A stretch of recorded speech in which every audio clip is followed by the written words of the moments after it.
नमस्कार, आप देख रहे हैं एबीसी इंडिया। मैं अमित भोबिया। दोस्तों, आज हम बात करेंगे केले की खेती के बारे में कि केले की आधुनिक तरीके से खेती कैसे की जा सकती है। और इसी के साथ दोस्तों, हम आपको उस किसान का मोबाइल नंबर भी देंगे जिसने अच्छी खासी नौकरी छोड़कर केले की खेती की शुरुआत की और आज वो आधा एकड़ में ही केले की खेती करते हैं और लाखों रुपए का मुनाफा कमाते हैं। आप खुद सोचिए कि किसी व्यक्ति की अच्छी खासी नौकरी और उसने नौकरी छोड़ी, तो उस किसान का कॉन्टैक्ट नंबर भी आपको दिया जाएगा ताकि आप उनसे बात कर सके और केले की खेती के बारे में बहुत सारी चीजें जान सकें। लेकिन उससे पहले आपको हम कुछ बेसिक्स के बारे में बताएंगे केले की खेती को लेकर, जो आपको बहुत जरूरी है ध्यान में रखना, जो आपके मुनाफे का एक कारक बनेगा, फैक्टर बनेगा अगर उन चीजों को आप मान के चलते हैं, और उन चीजों के बारे में हम आपको बताएंगे। तो सबसे पहले हम बात करेंगे कि जिस जमीन पर आपको केला उगाना है उस जमीन का पीएच वैल्यू और तापमान कितना होना चाहिए, और उसके बाद हम बात करेंगे कि किस्म कौन कौन सी है और कितने रुपए का पौधा है, और फिर बात करेंगे उगाने के तरीके के बारे में, और उसके बाद हम बात करेंगे कि जो केला है इसके अंदर कौन कौन सी बीमारियां आती हैं और उनके समाधान क्या क्या हैं, और फिर हम बात करेंगे फर्टिलाइजर के बारे में और पेस्टिसाइड के बारे में, फिर हम बात करेंगे हार्वेस्टिंग के बारे में, फिर हम बात करेंगे कमाई और खर्चे के बारे में, और फिर हम बात करेंगे उस व्यक्ति के फोन नंबर के बारे में जिसने नौकरी छोड़कर इस काम को अपनाया।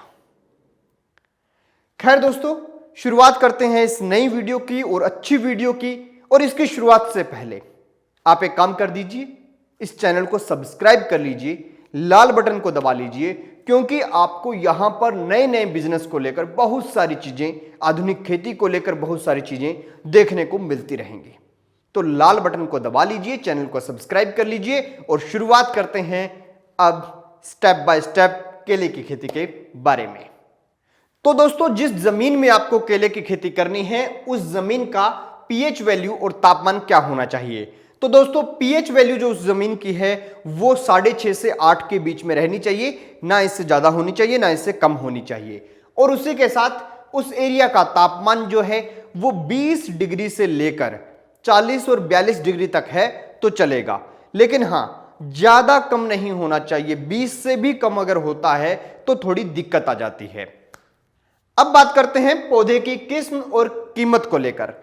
तो आपको बता दें दोस्तों, इसके अंदर कई प्रकार की किस्में हैं, लेकिन जो एरिया में आप रह रहे हैं आपके एरिया के ऊपर डिपेंड करता है कि आपके एरिया में कौन सी किस्म जो है वो शूट करेगी। वैसे G9, जैन और देसी किस्में भी कई हैं इसमें, तो आप उनका भी इस्तेमाल कर सकते हैं। लेकिन आप अपने आसपास जहां भी पौधे लें उनको एरिया बताएं और एरिया के हिसाब से आपको लेना होगा पौधा। दूसरी बात दोस्तों कि कीमत कितनी है, तो कीमत इनके पौधे की लगभग कोई भी किस्म है लगभग 12 से 15 रुपए के बीच में आपको पौधा मिल जाता है। इसी के साथ दोस्तों एक नया अपडेट है वो दे दूं कि हमने इस चैनल पर पहले भी पपीता की खेती के बारे में वीडियो बनाया है, तो वो ऊपर आ रहा है, और आगे भी इस वीडियो के अंदर कई प्रकार की जो छोटी छोटी लिंक जो है वो ऊपर आते रहेंगे। उनको खोलकर आप केकड़ा फार्मिंग है, और चाहे वो झींगा मछली फार्म है, चाहे वो ईल फिश फार्मिंग है, चाहे वो पपीता फार्मिंग है, गिरगांव का डेयरी फार्म है, वो सब वीडियो आपको ऊपर मिलती रहेंगे। तो अब बात करते हैं केले को उगाने के तरीके के बारे में। तो यहां पर इस बात का ध्यान रखें कि आप जो काम इसको उगाते वक्त करेंगे वो आपको हार्वेस्टिंग के टाइम तक जरूरी रहेगा। वो समझाता हूं क्या काम है। पहली बात, जो भी आप यहां पर केला लगाने वाले हैं उसको आपने क्या करना है, 8 फीट क्यारी से क्यारी का डिफरेंस 8 फीट होना चाहिए, पौधे से पौधे का डिफरेंस जो है वो 4 फीट होना चाहिए, यानी 8 बाई 4 के ऊपर आपको पौधा लगाना है। और दूसरी बात, जब आप इसका प्लाट तैयार करेंगे तो आपको नालियां खोदनी है 8-8 फीट के ऊपर, 8-8 फीट के क्यारी के हिसाब से नालियां बनानी है, और उन नालियों के अंदर आपको अच्छे से खाद डालनी है। गोबर की खाद मिल जाए आपको, उसमें कोकोनट पिट मिल जाए, ह्यूमिक एसिड मिल जाए, ये सब चीजें मिलाकर बहुत अच्छे से डालनी है, क्योंकि जो केले का पौधा होता है इसको खाद की काफी ज्यादा जरूरत होती है। और दोस्तों उसके बाद आपको एक बात का और ध्यान रखना है जो सबसे इंपॉर्टेंट है, वो ये है कि जब आप केले की क्यारी तैयार करेंगे तो ये बीच की 8 फुट की जगह हो गई, और यहां पर आपने वो नाली बनाई है, तो ये जो 8 फीट की जगह है, इस जगह से ये जगह जहां पर पौधा लगने वाला है इसके बीच में, इसको आधे फीट तो ऊपर रखना ही रखना चाहिए। यानी कि जो आप एक जिसको कई जगह पे बट बोल देते हैं, कई जगह पर इसको मेड़ बोल देते हैं, तो आपको यानी कि छोटे छोटे ऊपर ऊंचा रखना है, बीच की जगह से इसको थोड़ा ऊपर रखना है और यहां पर मतलब अच्छे से भर के ऐसे बनाना है बाउंड्री टाइप, और उसके ऊपर पौधा लगाना है। इस बात का थोड़ा ध्यान रखें, क्योंकि होता क्या है दोस्तों, ये जो बीच की जगह है ये आपको लास्ट में हार्वेस्टिंग के टाइम काम देगी, जब आपको फ्लड इरिगेशन करना होगा। फ्लड इरिगेशन में क्या होता है, वैसे तो आप केले के पौधे को ड्रिप सिस्टम से पानी देंगे, लेकिन फ्लड इरिगेशन होता है जब हार्वेस्टिंग करना होता है, उससे पहले आप इस बीच के हिस्से के अंदर एक बार सीधा पानी गुजार देते हैं। 8 फीट चौड़ी क्यारी जो है उसके अंदर से सीधा पानी जाएगा, क्योंकि दोस्तों जो केले की जड़ें होती हैं ये ऊपर ऊपर के हिस्से में काम करती हैं, ये ज़्यादा गहरी नहीं जाती। और रहता क्या है, वो ये रहता है कि जब भी आपने जितनी खाद दी है, सल्फर दी है, पोटास दिया, जितना कुछ देंगे, वो जो है जितना पौधे को जरूरत है उतना तो ले लेगा, जो एक्स्ट्रा गया हुआ है वो नीचे चले जाता है। इसीलिए जो है इसको थोड़ा ऊपर रखा जाता है, ताकि ये आसपास के एरिया से भी वो जरूरी पोषक तत्व है उनको खींच सके, और जब फ्लड इरिगेशन देंगे तो जल्दी जल्दी पानी वहां से खींच सके, और केले का जो वजन भी उससे बढ़ेगा, और लास्ट में केले के अंदर फुलावट भी आपको थोड़ी नजर आएगी। तो इसीलिए फ्लड इरिगेशन को ध्यान में रखते हुए हार्वेस्टिंग के टाइम वो करनी है, लेकिन आपको पौधा लगाना है तो बीच की क्यारी नीची, और ये लगभग आधा फुट से पौना फुट अगर ऊपर हो जाए तो भी कोई दिक्कत नहीं है, 1 फीट तक ऊपर हो जाए तो भी बहुत अच्छा है। तो ये इसको ऊपर रखना है, ये उगाने का इसका तरीका है, और पौधे आपको आसपास की नर्सरी से मिल ही जाएंगे। एक बात का दोस्तों और ध्यान रखें कि आपको केले की फसल के अंदर ड्रिप सिस्टम जो इस्तेमाल करना है वो सिंगल पाइप ड्रिप सिस्टम इस्तेमाल नहीं करना, ड्यूल पाइप ड्रिप सिस्टम इस्तेमाल करना है। यानी केला अगर यहां पर है तो केले के दोनों साइड में ड्रिप सिस्टम होना चाहिए, ताकि उसकी जो आप उसको खाद वगैरह देंगे, सोल्यूबल खाद देंगे, वो अच्छे से खींच सके। अब बात करते हैं बीमारियां और उनके समाधान के बारे में। तो दोस्तों जो केले का पौधा है इसके अंदर सबसे पहले बीमारी आती है जब ये छोटा होता है। छोटा होता है तो इसकी पत्तियां जो हैं, जब ये थोड़ा सा बड़ा हो, मतलब 2, 2.5, 3 फुट का हो, तब इसकी पत्तियां ऐसे चिपकनी शुरू हो जाती हैं। ये बीमारी जो है ये इसके अंदर कई चीज़ों की, मैग्नीज वगैरह की कमी के कारण और सल्फर वगैरह की कमी के कारण आती है। तो इसके लिए आपको अपने वहाँ के जो मौजूदा डॉक्टर हैं उनसे बात करनी है, यथास्थिति देखेंगे और वो उस पौधे का इलाज करवाएंगे। और मतलब आपको मैं ये अवेयर कर रहा हूँ कि पत्ता चिपकना एक बीमारी होती है। उसके बाद पौधा थोड़ा बड़ा हो जाता है, तब इसके अंदर सूखने की बीमारी आती है, जिसको उखेड़ा भी कह देते हैं। अगर पत्ते एकदम से जल जल के उखड़ने लग जाते हैं और पौधा भी नीचे से भी ना, मतलब जला जला सा महसूस होता है पौधा पूरा, तो उसकी बीमारी आती है।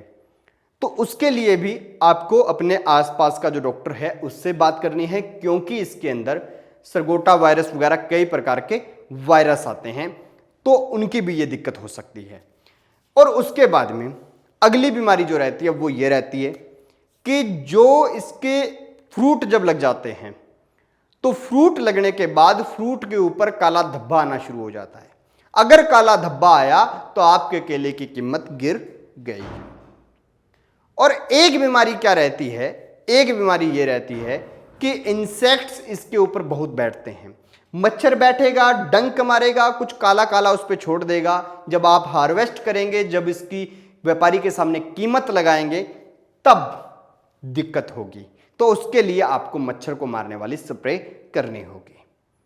तो ये चीजें इसके अंदर रहती है। और एक सबसे बड़ी जरूरी चीज है वो ये है दोस्तों कि इसके जो जड़ें हैं, नीचे का हिस्सा है, उसको आपको मजबूत रखने के लिए अच्छी खासी खाद देनी होगी। अब बात करते हैं दोस्तों फर्टिलाइजर और पेस्टिसाइड की। लगभग वो बातें बीमारियों में कवर हो गई, क्योंकि बीमारियों के समाधान में आपको फर्टिलाइजर और पेस्टिसाइड का इस्तेमाल करना होगा। लेकिन हाँ, पोटास और सल्फर ये बहुत जरूरी होती है, हर 15-20 दिन में आपको देनी रहेगी केले को। और उसी के साथ जैसे जैसे केला बड़ा होगा तो उस वक्त उसको सल्फर और पोटास जरूर दें, क्योंकि जितना उसका नीचे का बेस मजबूत होगा, जितनी उसकी जड़ों की पकड़ ज्यादा होगी, उतना जब उसके फल लगेगा उस वक्त वो झुकेगा नहीं, गिरेगा नहीं, और ज़्यादातर केलों में क्या दिक्कत आती है, जब इनके फल लग जाता है तब इनको संभालने के लिए टेढ़े होने लग जाते हैं पौधे, तो उसके लिए आपको एक बांस लगाना पड़ता है और बांस का खर्चा काफ़ी ज़्यादा हो जाता है। इससे अच्छा है कि आप उसमें पोटास और सल्फर अच्छी से रखें ताकि वो उस झुकाव की ओर बढ़े ही ना, और उसके साथ साथ बांस लगाने से आपका फल तो अच्छा होने वाला नहीं है, वो तो उसकी सपोर्ट करेगा। लेकिन अगर आप उसमें पोटास और सल्फर के माध्यम से ये ताकत उसको देंगे तो उसका फल भी बढ़िया होगा और नीचे की स्टेम भी मजबूत होगी और आपका पौधा लगभग 3 से 4 साल तक चल सकता है।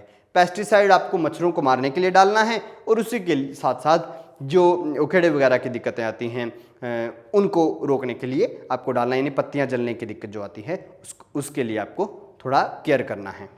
अब बात करते हैं हार्वेस्टिंग कब और कैसे करनी है। तो दोस्तों सबसे पहले एक बात का ध्यान रखें, हार्वेस्टिंग करने से पहले केले के जो जिस उस लट्ठे पे केले लगेंगे उसको बैगिंग करना है, यानी उसको बैग से ढकना है ताकि उसके ऊपर काले धब्बे और वो सब ना लगे, इंसेक्ट उस पे ना बैठे, लेकिन उसके अंदर हवा भी जाती रहे, इसके लिए उसके अंदर छेद भी छोड़ने हैं। और हार्वेस्टिंग तब करनी है जब आपका व्यापारी के साथ समझौता हो जाए।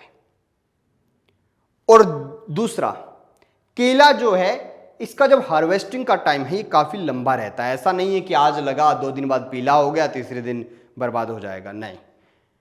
केले का एक साइज होने के बाद पेड़ पर पकने में इसको काफी ज्यादा टाइम लगता है और उससे पहले पहले आप तक व्यापारी आ ही जाएंगे और हार्वेस्टिंग के लेकर इसको 10 महीने आपको लगभग लग जाते हैं। तो दोस्तों अब बात करेंगे कमाई और खर्चे के बारे में। तो दोस्तों इसके अंदर सबसे ज्यादा खाद की जरूरत रहती है, तो खाद का खर्चा आपका ज्यादा रहेगा और बाकी इसके रख रखाव की और कोई ज्यादा डिमांड नहीं है। लेकिन हाँ, अगर आपने खाद में कोई कोताही बरती और पौधे की जो नीचे की मजबूती है, रूट की मजबूती, वो अगर कमजोर हो गई तो बाद में बांस लगाने का खर्चा बढ़ जाता है उसको सपोर्ट देने के लिए जब वो फल आ जाते हैं। और इसके एक पौधे पर लगभग एक लट्ठा जो होता है उसके अंदर 35 से 40 किलो तक फ्रूट आ जाता है और 10 रुपये 15 रुपये तक फ्रूट बिक जाता है। लेकिन जैसे मान लीजिए कि इस बार जो रेट है वो लगभग 12.5-13 रुपये 14 रुपये चल रहा है। वो डिपेंड करता है कि आपने कितना रख रखाव अपने फ्रूट का किया है। लेकिन आप एक मान के चलिए कि 1 एकड़ के अंदर आप लगभग 1200 पेड़ लगा सकते हैं और 1200 पौधे जो लगा सकते हैं उन पौधों पर एक पौधे पर 35 से 40 किलो माना जाता है कि फल आ जाता है। हम 30 किलो फल मान के चलते हैं तो 30 किलो फल आ जाता है एक पौधे पर और एक पौधे पर 30 किलो फल जो आता है उसको आप 10 से गुना कर लीजिए। मान लीजिए वो 10 रुपये किलो भी अगर बिकता है तो 1200 जो पौधे हैं उनका कितना हो गया, इससे आपकी कमाई निकल जाएगी। और इसी के साथ अब आपको हम बताते हैं वो फोन नंबर जिस किसान ने इसकी बुआई की है। तो ये है उनका फ़ोन नंबर, उनको व्हाट्सएप करके उनसे फ़ोन करके आप राय मशवरा कर सकते हैं, क्योंकि एक युवा किसान हैं और उन्होंने जो है महाराष्ट्र के अंदर ये काम किया और उसी के साथ वो पहले नौकरी करते थे और नौकरी छोड़कर इस खेती के अंदर आए हैं। तो इसका मतलब इसमें कुछ तो अच्छा है, कुछ तो खास है। तो दोस्तों ये वीडियो आपको कैसी लगी कमेंट बॉक्स में ज़रूर बताएं। और हाँ, जो वीडियोज़ आपको यहाँ पर दिख रही हैं वो केकड़ा फार्मिंग है, वो गिर गाय है और बहुत सारी वीडियो आपको आई कार्ड में भी दिखाई दी होंगी। और बाकी हमारे चैनल पर जाकर अभी लेटेस्ट जो वीडियो हैं वो देखेंगे तो आपको नए नए बिजनेस और नए नए प्रकार के ऐसे आइडियाज़ मिलेंगे और पैसे कमाने के कई सोर्स के बारे में पता चलेगा। और ऑनलाइन के बारे में देखना है तो भी आपको यहाँ पर वीडियो दिखाई दे रही होगी, इस वीडियो को ज़रूर देखें। देखते रहिए ABC इंडिया, आपकी आवाज़ आपका विश्वास।